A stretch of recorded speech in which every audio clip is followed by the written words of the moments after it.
Hi YouTube, Mr. User Boss here, and as a little bit of a continuation from my last video, which was about the iPhone 7, I actually thought it would be kind of appropriate, and a couple of people asked me to do a video on what I actually think would be really good features to actually see on the next iPhone device.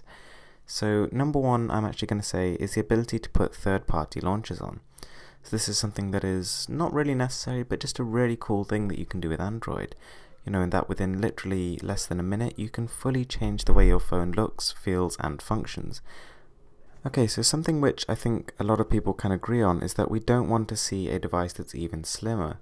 If we actually take, for example, a phone like the S5 Active, I actually think that's a very good build.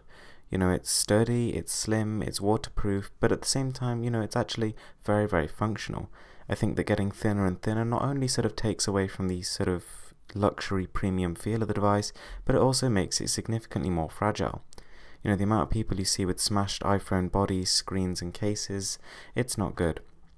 I genuinely think that the future of phones is in a build like this, and to be honest, I'd feel much more secure with something that's a little bit bulkier. I'd say that the same applies to tablets and pretty much all other electronic devices as well. I think that the weight is quite reassuring. Okay, so something which is really not at the level that it should be is the voice assistants of today. So we've got to the stage where you can sort of use them to open apps, you know, search things on the web and send a very basic text message. But I really think that the next stage and the next leap forward is going to be by the actual humanization of these things. So firstly, Apple should try and figure out a way of making these robots actually sound human.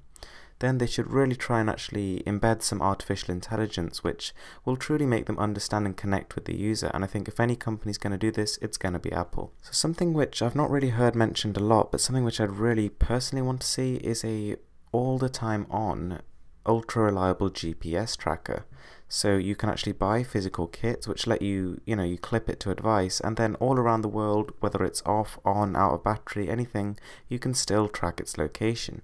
And I think by building something like that into the phone, again, it doesn't matter if it's thicker, but if you can build a full-on GPS tracker in, then I'd happily pay an extra £100 for that phone, because that's something which is really going to save me time. You know, I wouldn't be worried about losing it anymore, because I know that I can just go onto my phone, laptop, tablet, whatever, and find it.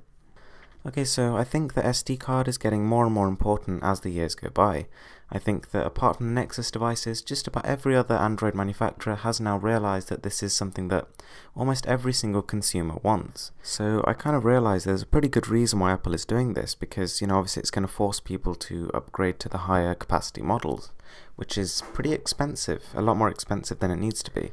So I think that if Apple does actually end up adopting microSD cards, I think it's going to improve the health of the whole sector, as well as the sort of consumer benefit, which is in the end what we're really after. So something which annoys me on iOS devices is there's no way to actually remove the stock apps, whereas on Android you can root your device and then, use a root uninstaller to get rid of anything you don't like. This is just not possible on Apple.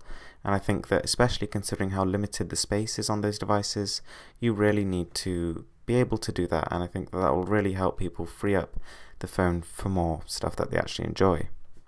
Anyway guys, thanks a lot for watching. I mean, I'd be quite interested to just read what you guys actually think should be in the next iPhone, and things that you sort of noticed are missing that you really wish were there.